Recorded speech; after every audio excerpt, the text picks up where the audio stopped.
dunia yang menipu manusia. Dalam kehidupan ini, dunia seringkali terlihat begitu indah dan menjanjikan. Banyak hal yang ditawarkan dunia tampak menarik: kekayaan, kesuksesan, popularitas, dan berbagai kesenangan. Semua itu seolah-olah menjadi ukuran kebahagiaan dan keberhasilan hidup. Tidak heran jika banyak orang rela mengorbankan waktu, tenaga, bahkan prinsip hidup demi mengejar apa yang dunia tawarkan. Namun di balik semua itu, ada satu kenyataan yang sering tidak disadari: dunia memiliki sifat yang menipu. Apa yang terlihat indah di luar belum tentu membawa kebaikan di dalam. Apa yang tampak memuaskan seringkali hanya memberi kebahagiaan sesaat, lalu meninggalkan kekosongan. 1 Yohanes 2 ayat 15-16. Janganlah kamu mengasihi dunia dan apa yang ada di dalamnya. Jikalau orang mengasihi dunia, maka kasih akan Bapa tidak ada di dalam orang itu. Sebab semua yang ada di dalam dunia, yaitu keinginan daging dan keinginan mata serta keangkuhan hidup, bukanlah berasal dari Bapa, melainkan dari dunia. Firman Tuhan ini mengingatkan bahwa dunia memiliki daya tarik yang bisa menyesatkan. Keinginan daging membuat kita mengejar kenikmatan tanpa batas. Keinginan mata membuat kita selalu merasa kurang dan ingin lebih. Keangkuhan hidup membuat kita ingin diakui dan dihormati. Semua itu perlahan-lahan menarik hati kita menjauh dari Tuhan. Penipuan dunia seringkali tidak terasa di awal. Dunia tidak langsung menunjukkan dampaknya. Justru sebaliknya, dunia memberi kesenangan terlebih dahulu, lalu perlahan-lahan mengikat dan menjatuhkan. Itulah sebabnya banyak orang tidak menyadari bahwa mereka sedang tersesat. Dalam Markus 4 ayat 19 Yesus menjelaskan, lalu kekhawatiran dunia ini dan tipu daya kekayaan dan keinginan-keinginan akan hal yang lain masuklah menghimpit firman itu sehingga tidak berbuah.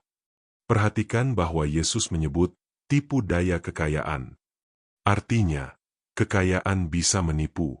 Ia membuat kita merasa aman, padahal sebenarnya kita sedang bergantung pada sesuatu yang tidak kekal. Ia membuat kita merasa cukup, padahal kita sebenarnya sedang menjauh dari Tuhan. Dunia juga menipu dengan memberikan standar yang salah. Dunia mengajarkan bahwa nilai seseorang ditentukan oleh apa yang ia miliki, bukan siapa dia di hadapan Tuhan. Dunia mengajarkan bahwa kebahagiaan berasal dari luar, bukan dari dalam. Dunia juga membuat kita percaya bahwa kita bisa hidup tanpa Tuhan. Padahal, semua itu adalah kebohongan. Tanpa Tuhan, manusia tidak akan pernah menemukan kepuasan sejati. Dalam Pengkhotbah 1 ayat 2 dikatakan, "Kesia-siaan belaka, kata pengkhotbah, kesia-siaan belaka, segala sesuatu adalah sia-sia." Raja Salomo yang memiliki segalanya menyimpulkan bahwa semua yang ada di dunia ini pada akhirnya sia-sia jika tidak disertai dengan Tuhan. Ini adalah pengakuan yang jujur bahwa dunia tidak dapat memberikan arti hidup yang sejati. Yesus sendiri mengingatkan dalam Yohanes 16 ayat 33, "Dalam dunia kamu menderita penganiayaan, tetapi kuatkanlah hatimu, aku telah mengalahkan dunia." Ayat ini menunjukkan bahwa dunia bukanlah tempat yang bisa kita andalkan sepenuhnya. Dunia penuh dengan masalah, tekanan, dan ketidakpastian. Tetapi di dalam Yesus, kita memiliki kemenangan. Karena itu, kita harus hidup dengan kewaspadaan. Jangan mudah terpesona oleh apa yang dunia tawarkan. Belajarlah untuk melihat lebih dalam, bukan hanya apa yang tampak di luar. Tuhan tidak melarang kita hidup di dunia, tetapi Ia mengingatkan agar kita tidak terikat oleh dunia. Kita boleh bekerja, memiliki, dan menikmati berkat, tetapi hati kita harus tetap tertuju kepada Tuhan.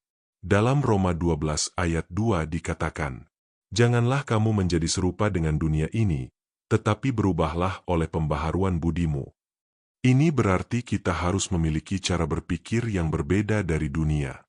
Kita tidak boleh mengikuti arus, tetapi hidup berdasarkan kebenaran firman Tuhan. Hari ini, mari kita periksa hati kita. Apakah kita sedang terpengaruh oleh cara dunia berpikir? Apakah kita mengejar apa yang dunia kejar? Atau kita mengejar apa yang Tuhan kehendaki? Jika kita menyadari bahwa kita mulai terjebak dalam tipu daya dunia, jangan ragu untuk kembali kepada Tuhan. Ia selalu membuka jalan bagi kita untuk bertobat dan memperbaiki hidup kita. Ingatlah, dunia bisa menipu, tetapi Tuhan tidak pernah menipu. Apa yang Tuhan janjikan adalah kebenaran. Apa yang Tuhan berikan adalah damai sejahtera yang sejati dan hidup yang kekal. Pilihlah untuk hidup dalam kebenaran. Pilihlah untuk mengejar Tuhan, bukan dunia. Karena hanya di dalam Tuhan kita menemukan arti hidup yang sesungguhnya. Mari berdoa. Tuhan, terima kasih untuk firman MU yang mengingatkan aku hari ini. Ampuni aku jika aku sering terjebak dalam tipu daya dunia. Berikan aku hikmat dan kepekaan untuk membedakan yang benar dan yang salah. Jaga hatiku agar tidak melekat pada dunia, tetapi tetap tertuju kepadamu. Pimpin hidupku agar selalu berjalan dalam kebenaran MU. Di dalam nama Tuhan Yesus aku berdoa. Amin. Jika renungan ini memberkati, jangan lupa untuk like, subscribe, dan bagikan kepada orang lain supaya lebih banyak jiwa dijangkau dan diberkati.